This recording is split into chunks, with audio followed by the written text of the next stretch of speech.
Hello everyone, welcome to exam Nava 360। उम्मीद है आप लोग अच्छे होंगे। तो और ये भी उम्मीद है कि आप लोग दोनों लास्ट के 2 क्लास करके आए होंगे। तो बहुत सारे बच्चों का ये डाउट था कि सर थोड़ा सा जो भी आपने डायरेक्ट इक्वेशन बताया एक बार ब्रीफिंग में बता देते कि सर डिस्प्लेसमेंट की डेफिनेशन, डिस्टेंस की डेफिनेशन वगैरह को एक बार ब्रीफिंग में जल्दी जल्दी बता के फिर न्यूमेरिकल करवाते तो एक बार हमारा कंसेप्ट रिवाइज हो जाता। मैंने कहा चलो ठीक है, तो इस क्लास में थोड़ा सा मैं ब्रीफिंग में हर एक चीज़ को क्या कर लेता हूँ, कवर कर लेता हूँ और किस तरीके से यूज होने वाला है न्यूमेरिकल में हर एक की पॉइंट्स के ऊपर हम ज़्यादा फोकस करेंगे। ठीक, तो जैसे बताइए, अगर मैं बात करूँ बेटा पोजीशन की, पोजीशन क्या होती है?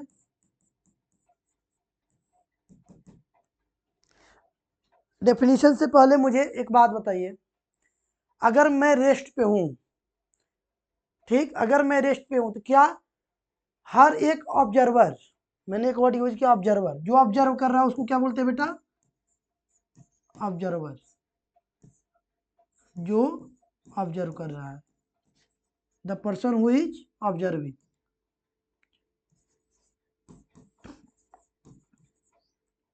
कर रहा है, अ पर्सन हु इज ऑब्जर्विंग। ठीक, तो बताओ किसी, मान लो कि ये लिफ्ट है, एक हमारा चोंगू खड़ा है और दूसरा क्या है, मोंगू खड़ा है, और ये लिफ्ट ऊपर जा रही है और बेटा ये ग्राउंड है, और हमारे यहाँ पे कोई सी कैरेक्टर खड़ा है। तो बताओ ये लिफ्ट ऊपर जा रही होगी तो ये, अगर मैं इसको ए मानता हूँ और ये बी मानता हूँ, क्या बेटा बताना जरा, ए और बी एक दूसरे के रेस्पेक्ट में कैसे होंगे? रेस्ट पे होंगे कि नहीं? ए और बी एक दूसरे के रेस्पेक्ट में कैसे होंगे? रेस्ट पे होंगे। लेकिन सी के रेस्पेक्ट में ये कैसे जा रहे होंगे बताओ? ऊपर जा रहे होंगे कि नहीं? यानी कि सी के रेस्पेक्ट में और बी क्या हुए? मोशन में हुए ना। यानी कि यहीं से चीजें समझ में आई कि a person who is at rest with respect to one observer, a person who is at rest with respect to one observer can be, can be in motion or may be in motion with respect to different observers, in a different observer। ये सारी चीज़ों को अलग अलग तरीके से study किया जाता है। इसको बोल देते हैं इनर्शियल फ्रेम ऑफ रेफरेंस, इसको बोल देते हैं non inertial frame of reference. वो सारी चीज़ें बात की है, बाद में समझेंगे जब मैं सीके लॉ का प्रैक्टिस करवा रहा हूँ। ठीक है, यानी कि पोजीशन यहाँ से थोड़ी सी हमें समझ में आए कि पोजीशन क्या होता है बेटा। पोजीशन क्या होता है बेटा? State of any object with respect to observers। यही समझा हमने, state of any object with respect to observer. अब दूसरा बेटा हमने ये भी समझा कि पोजीशन एक ऑब्जेक्ट के रिस्पेक्ट में चेंज भी हो सकती है और दूसरे ऑब्जर्वर के रिस्पेक्ट में रेस्ट पे भी हो सकता है। यानी कि ये वैरी कर रहा है कि नहीं ऑब्जर्वर टू ऑब्जर्वर, इसलिए इसको बोल दिया गया रिलेटिव पैरामीटर। रिलेटिव मतलब हम किसके रिस्पेक्ट में देख रहे हैं उस पर डिपेंड कर रहा है। ठीक, अब आते हैं मोशन पे बेटा।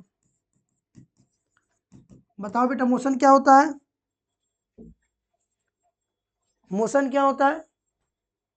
अगर किसी ऑब्जर्वर के रेस्पेक्ट में, मान लो कि ये ग्राउंड है और यहाँ पे चंगू खड़ा है और देख रहा है कि ये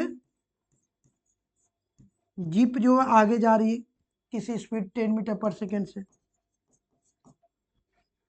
इसने क्या देखा, इसने क्या देखा कि ये मेरे रेस्पेक्ट में with in the time, with in the time मान लीजिए कि ये आगे की तरफ बढ़ रही है। टाइम के साथ, मैंने बोला किसके साथ? टाइम के साथ ये क्या हो रही है? आगे बढ़ रही है।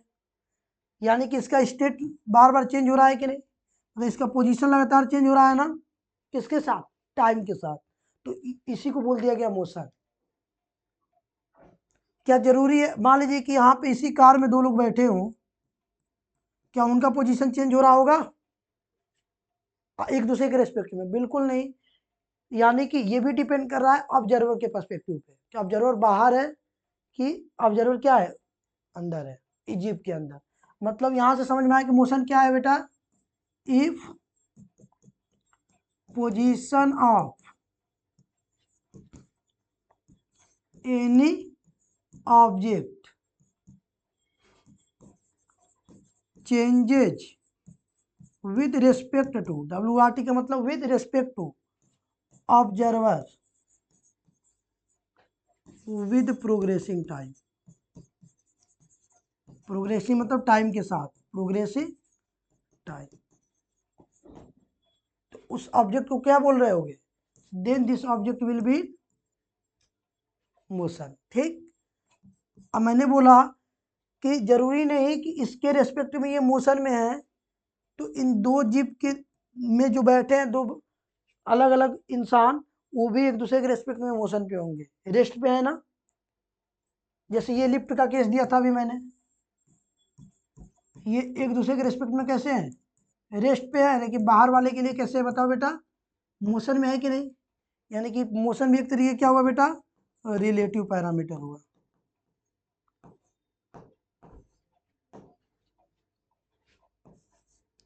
रिलेटिव पैरामीटर मतलब क्या बेटा, कि अगर कोई एक ऑब्जेक्ट किसी एक ऑब्जर्वर के रेस्पेक्ट में अगर रेस्ट पे है, तो जरूरी नहीं कि सबके रेस्पेक्ट में वो रेस्ट पे होगा, वो किसी दूसरे ऑब्जर्वर के रेस्पेक्ट में किसमें हो सकता है, मोशन में भी हो सकता है। समझ में आया कि नहीं। नेक्स्ट आते हैं बेटा, ये हो गया आपका मोशन, और अब आते हैं आपका डिस्टेंस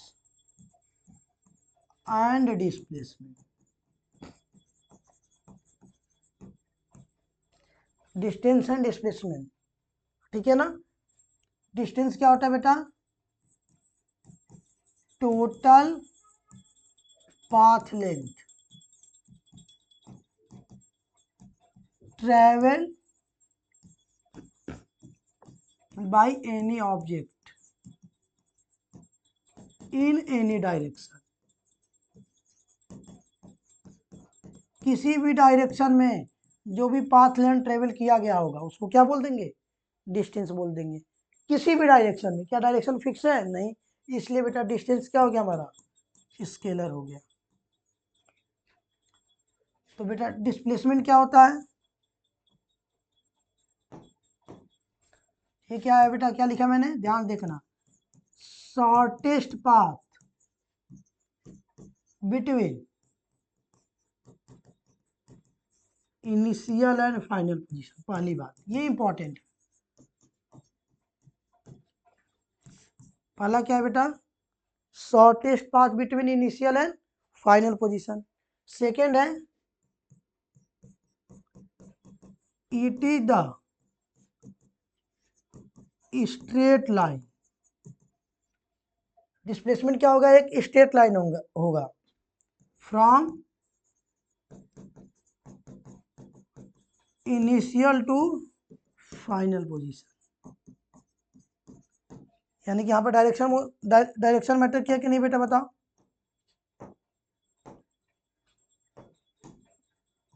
बताओ बेटा, ये डायरेक्शन मैटर किया कि नहीं। क्या बोला गया डायरेक्शन में, पहले तो बोला गया कि एक ये स्ट्रेट लाइन होगा, और दूसरा क्या बोला गया, from initial to final position. यानी कि हमेशा डायरेक्शन कैसे होगी, इनिशियल टू फाइनल होगी। और उसके अलावा क्या बोला गया, शॉर्टेस्ट पाथ। तीन बातें ध्यान देनी, पहला क्या, शॉर्टेस्ट पाथ होगा, दूसरा क्या, ये एक स्ट्रेट लाइन होगा, और थर्ड क्या, from initial to final position. समझ में आया। सर इसका यूज बता दीजिए मुझे। जैसे मान लीजिए, बेसिक से एग्जांपल देता हूँ मैं। अगर मान लीजिए कि मैंने 10 मीटर ऐसे चला, 10 मीटर ऐसे चला, ये क्या था, पी इनिशियल पोजीशन था, और क्यू क्या था आपका, फाइनल पोजीशन। अगर कोई कहता डिस्टेंस बताओ, क्या कहते बेटा, इजी है ना। मैंने बोला था total path length, total path length. Total path length कैसे है बेटा, इसने ऐसे गया पूरा 10 मीटर ऐसे चला, फिर 10 मीटर ऐसे चला, चला कि नहीं? टोटल पाथ लेंथ कैसे हो गया बताओ? 10 मीटर इधर और 10 मीटर, टोटल कितना हो गया बताओ? 20 मीटर। यही बना ना। लेकिन अगर कोई कहता है कि डिस्प्लेसमेंट बताओ,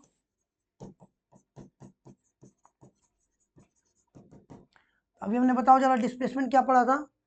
एक स्ट्रेट लाइन होगा, कैसे? जो इनिशियल से फाइनल पोजीशन की तरफ होगा, यानी कि इनिशियल पोजीशन ये है और फाइनल पोजीशन ये है कि नहीं?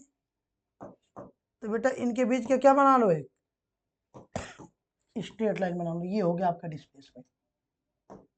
ये आपका क्या बना बेटा? डिस्प्लेसमेंट, जो कि एक स्ट्रेट लाइन है इनिशियल टू फाइनल के बीच में। ये कैसे निकलेगा बेटा? अगर मैं इस डिस्प्लेसमेंट को x मानता हूं तो पाइथागोरस थ्योरम से निकाल सकते हो कि नहीं? x क्या आएगा? अगर लिखते तो लिखते x square equal to 10 square plus 10 square, ये होता है ना perpendicular plus square plus base square. X square कितना हो जाता? 100 प्लस 100 200, तो एक्स स्क्वायर इक्वल टू कितना आ गया? 200, तो x equal to under root 200। Square root आपको पता ही होगा, 100 इंटू 2 तो कितना आ जाएगा? 10√2 मीटर, 10√2। ठीक है ना? अब ध्यान से देखना,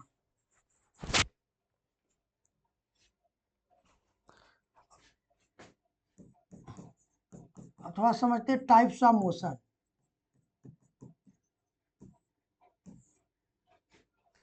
ये मोशन 3 तरीके से हो सकती है। मैंने बोला पहला तो या तो motion in a straight line हो सकता है। स्ट्रेट लाइन मतलब सीधी लाइन में, इसी को बोला गया मोशन इन 1D। 1D मतलब 1 डायमेंशन या 1 direction. Motion in 1D, 1D का मतलब बेटा 1 डायमेंशन, डायमेंशन मतलब कोई एक पाथ के अलावा, या 1 डायरेक्शन। ये कब हो रहा होगा? ये कब हो रहा होगा बेटा बताओ? आपको पता है कि मैं अगर मानो एक्स एक्सिस, वाई एक्सिस और जेड एक्सिस, तो बताना बेटा टाइम के साथ अगर सिर्फ इस डायरेक्शन में चले, एक्स डायरेक्शन में, या टाइम के साथ सिर्फ किस में चले? वाई डायरेक्शन में, या टाइम के साथ किधर चले बेटा बताओ? जेड डायरेक्शन में। यानी कि टाइम के साथ किसी एक डायरेक्शन में चलेगा, सिर्फ एक ही कोऑर्डिनेट चेंज होगा कि नहीं? यानी कि इसमें क्या समझ में आया बेटा? ओनली 1 कोऑर्डिनेट will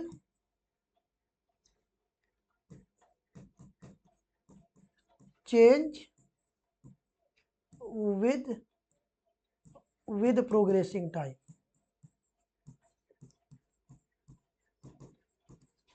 जनरली हम इसको x मानते हैं, तो इस तरीके से हम क्या बोल देते हैं कि x डायरेक्शन में चल रहे हैं तो 1D है। ठीक, वैसे ही बेटा बताओ दूसरा होगा मोशन इन 2D,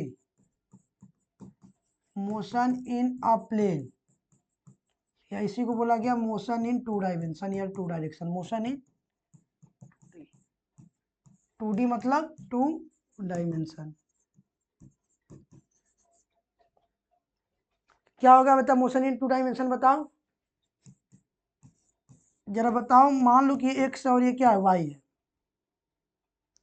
कोई पार्टिकल है ऐसे ऐसे ऐसे ऐसे ऐसे ऐसे चल रहा है, बताओ। तो आपने एक ऑब्जर्वेशन देखा कि टाइम के साथ एक्स भी चेंज हो रहा है, वाई भी चेंज हो रहा है। ये लेट से x1 का क्या है? y1 है।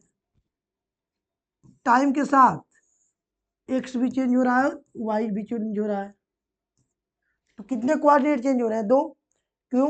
क्योंकि ये एक प्लेन है ना, ये बोर्ड क्या है? प्लेन। अगर मैं ऐसे बात करूं, बताइए, अगर मान लीजिए कि ये कोई टेबल है,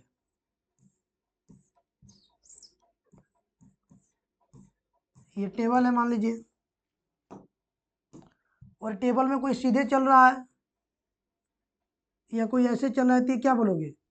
स्ट्रेट लाइन बोलोगे कि नहीं? सीधे अगर चल रहा है तो। लेकिन अगर इसी टेबल में कोई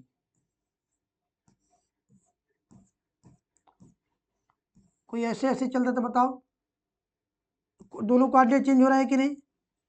सिंपल ऐसे। जब भी दो कोऑर्डिनेट चेंज हो रहे तो उसको क्या बोलेंगे? Two dimension. और हमें पता है कि टू डायमेंशन में हम क्या पढ़ने वाले हैं? प्रोजेक्टाइल मोशन और सर्कुलर मोशन। प्रोजेक्टाइल और सर्कुलर, 3D नहीं है। 3D मतलब तीनों कोऑर्डिनेट चेंज हो रहे होंगे, तो 3D नहीं है हमारे सिलेबस में। समझ में आया कि नहीं? तभी हम जो भी इक्वेशन डिराइव करेंगे हम 1D के लिए करने वाले हैं, 2D को अलग से पढ़ेंगे। हम किसके लिए करने वाले हैं? 1D के लिए। जो भी इधर मैंने सब कुछ बोला ये किसके लिए मान लो? ये 1D के लिए माना। या तो सीधे एक्स डायरेक्शन में चल रही होगी या सीधे वाई डायरेक्शन। समझ में आया ना? थोड़ा सा डायरेक्शन भी बता ही देता हूँ,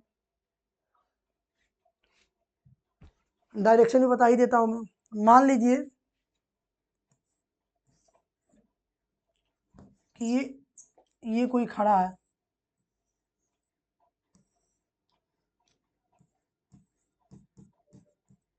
और देखा कि सन यहाँ पे है। बताओ बेटा, जिधर सन होता है उधर क्या बोलते हैं? ईस्ट बोलते हैं कि नहीं? अपोजिट वाले को वेस्ट, यानी कि ये क्या बना होगा? नॉर्थ, और ये क्या बना होगा? South.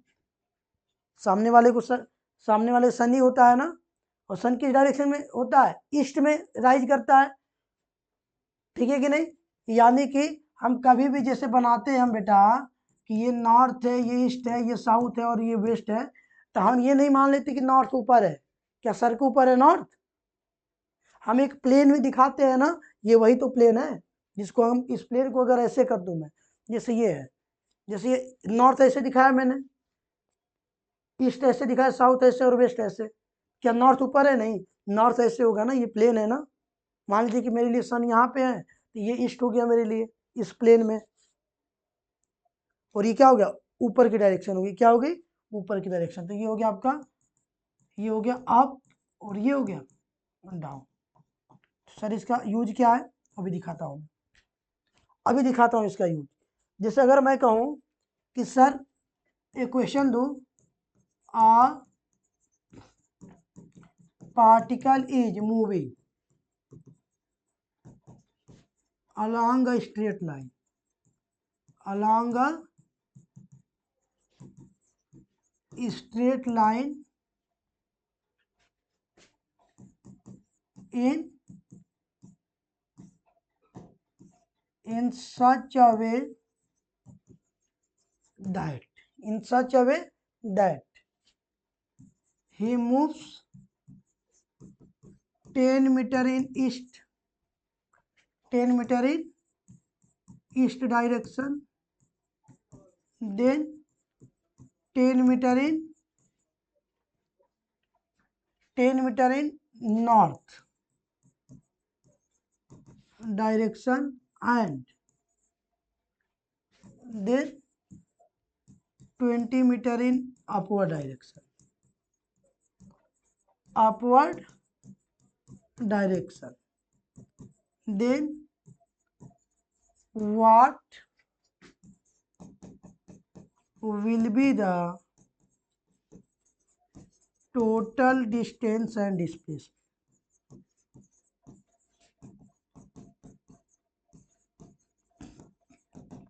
Total distance and displacement. Question समझ में आया ना? कह रहा है कोई पार्टिकल है जो स्ट्रेट लाइन के अलावा क्या कर रहा है? मूव कर रहा है, और इस तरीके से मूव कर रहा है कि 10 मीटर पहले वो ईस्ट में चला, देन बेटा 10 मीटर किधर चला? ये नॉर्थ में चला, और देन ये 20 मीटर किधर चला? अपवर्ड चला। यानी कि अगर मैं डायरेक्शन मानूं, मान लो कि अगर ये नॉर्थ है, क्या है, सॉरी, अगर मैं मान लूँ अभी जो मैंने सिखाया, ये ईस्ट है, ये नॉर्थ है, और ऊपर की तरफ क्या है? अप है। उल्टा लिख दिया मैंने, उल्टा लिख दिया बेटा। मैंने क्या माना? मैंने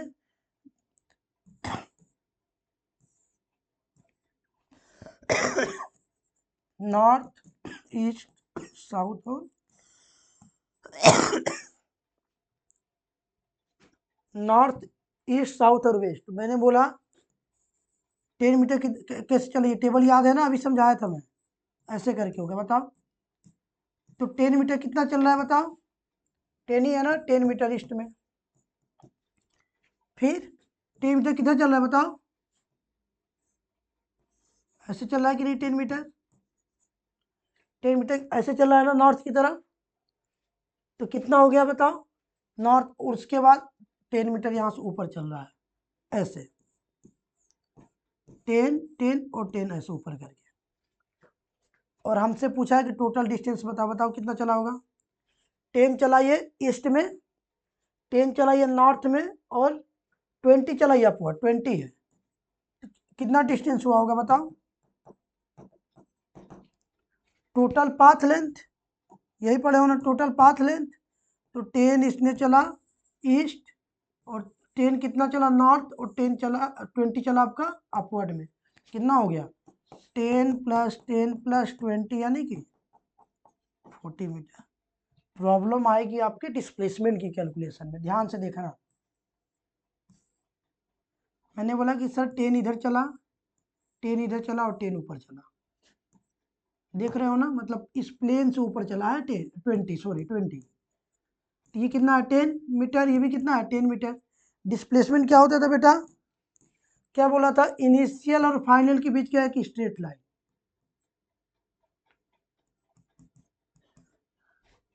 देख रहे हो ना, इस प्लेन के परपेंडिकुलर ऊपर चल रहा है ना, मतलब बाहर की तरफ 10 10 और बाहर की तरफ 20, यानी कि हमें ये चाहिए।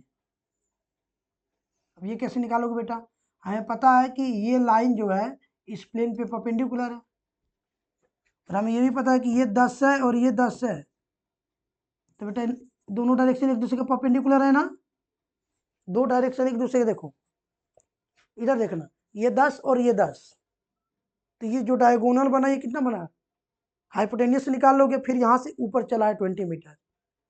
समझ में आ रहा है कि नहीं, देखो 10 और 10 और फिर यहाँ से 20, और ये 20 इस प्लेन के परपेंडिकुलर है कि नहीं, ध्यान से देखना। अगर मैं इसको x मानूं, x कैसे निकलेगा, ये 10 है और ये 10 है, अगर मैं इसको y मानता हूँ, ये y, तो y स्क्वायर कितना लिखते बताओ, 10 स्क्वायर प्लस 10 स्क्वायर, क्योंकि बेटा ये दो डायरेक्शन परपेंडिकुलर है, 10 और 10 से, तो ये कितना आएगा 10√2 आएगा ना, यहाँ से देखो वाई स्क्वायर इक्वल टू 100 + 100 कितना हो जाएगा 200, तो वाई कितना हो जाएगा √200 मतलब 10√2 मीटर। अब इस 10√2 पे परपेंडिकुलर कौन है बताओ, ऊपर की डायरेक्शन में चला है ना 20 मीटर, यानी कि अब हमें निकालना है तो इस तरीके से निकालना है, ये चला हमारा वाई और ये चला ऐसे, और ये कितना था बताओ परपेंडिकुलर है कि नहीं, ये 10√2 है और ये 20 है, और हमें क्या चाहिए x चाहिए। समझ में आया ना, इसलिए डायरेक्शन की क्लैरिटी होना जरूरी है। ठीक, एक्स अब कैसे निकालोगे बेटा, अब यहाँ पे लगा दो आपका हाइपोटेनियस, क्या हो जाएगा 20 स्क्वायर प्लस 10√2 का होल स्क्वायर, एक्स स्क्वायर कितना हो जाएगा, ये होता 400 और प्लस ये कितना था 200, एक्स स्क्वायर कितना हो जाएगा 600, यानी कि एक्स कितना हो जाएगा 10√6 मीटर। समझ में आया ना, इस तरीके से हम डायरेक्शन का यूज करने वाले हैं, तो ध्यान से देखना, डायरेक्शन कभी नॉर्थ मत मान लेना, नॉर्थ नहीं है, अगर इस प्लेन को मैं ऐसे करके रखूँ तो नॉर्थ इनसाइड हो जाएगा इन दी प्लेन, और ये अपवर्ड डायरेक्शन होगा जो हमने अभी 20 मीटर चला है, ठीक है ना, समझ आया कि नहीं। अब ध्यान से देखना, अगर मान लो P से मैं Q गया 10 मीटर चला, कैसे चला है, a particle moving along straight line, short में लिख दिया मैंने, a particle moving along a straight line. तो बताओ 10 मीटर चला मैंने, तो डिस्टेंस कितना चला बता सकते हो सर, डिस्टेंस में हम पाथ लेंथ लेते हैं, तो पाथ तो आपने यही चला है, जिसकी लेंथ कितनी है 10 मीटर है। ओके बेटा, अगर मैं कहूँ कि सर डिस्प्लेसमेंट कितना चला, तो क्या बताओगे बच्चे, आपको कि सर आपने डिस्प्लेसमेंट का एक टेक्निक बताया कि इनिशियल और फाइनल के बीच में एक शॉर्ट स्ट्रेट लाइन बना लो, सर ये भी 10 मीटर ही आ रहा है, मैंने कहा बिल्कुल कोई प्रॉब्लम नहीं है। मैंने कहा कोई नहीं, एक दूसरा एग्जाम्पल लेते और वहां बताना। मैंने कहा पी से चले 10 मीटर यहाँ चले थे और फिर रिटर्न होके मैंने 5 मीटर इधर चला, तो ये पाथ लेंथ कितना है बेटा 10 मीटर, और ये कितना है 5 मीटर। अब जरा बता दो डिस्टेंस कितना होगा। कहोगे कि सर आप तो बताए थे कि डिस्टेंस में क्या देखते हैं, टोटल पाथ लेंथ देखते हैं बेटा। क्या देखते हैं पाथ लेंथ। पाथ लेंथ मतलब ये कितना चला यहाँ पे 10 मीटर यहाँ, और रिटर्न हो गया 5 मीटर यहाँ, कितना हो गया 10 मीटर प्लस 5 मीटर, यानी कि 15 मीटर। यही हुआ ना। अगर मैं कहूँ कि सर डिस्प्लेसमेंट बता दो, क्या कहोगे बेटा, इनिशियल और फाइनल के बीच का स्ट्रेट लाइन। तो इनिशियल बताओ पी है, और फाइनल यहाँ पे आया है कि नहीं, तो स्ट्रेट लाइन यही बनाना। तो यही क्या हो गया आपका डिस्प्लेसमेंट, क्या हो गया। तो बताओ ये पाथ लेंथ कितना आएगा, टोटल 10 है और ये 5, तो ये कितना बना बताओ 10 मीटर माइनस 5 मीटर, कितना बन गया। एक यहाँ से ऑब्जर्वेशन देखा। ऑब्जर्वेशन ये है बेटा कि अगर यूनिडायरेक्शनल चल रही है कोई ऑब्जेक्ट, यूनिडायरेक्शनल मतलब एक डायरेक्शन में, तो विदाउट टर्निंग, अगर टर्न नहीं कर रही है तो डिस्टेंस और डिस्प्लेसमेंट दोनों क्या आ गए, सेम आ गए। अगर बॉडी स्ट्रेट लाइन पाथ में चल रही है और डायरेक्शन चेंज कर दी, तो डिस्टेंस हमेशा क्या आएगा बेटा, डिस्प्लेसमेंट से हमें कम आएगा। तो क्या ऑब्जर्वेशन मिला, एक बेहतरीन ऑब्जर्वेशन मिला हमें। If a particle is moving along a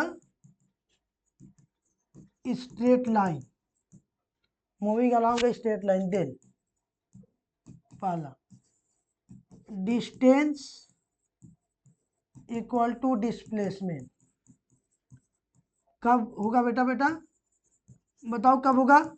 कब बोला मैंने, जब मूविंग विदाउट चेंजिंग इस डायरेक्शन, मतलब सीधे चल रही है इस तरीके से। दूसरा डिस्टेंस ज्यादा कब होगा बेटा, डिस्प्लेसमेंट से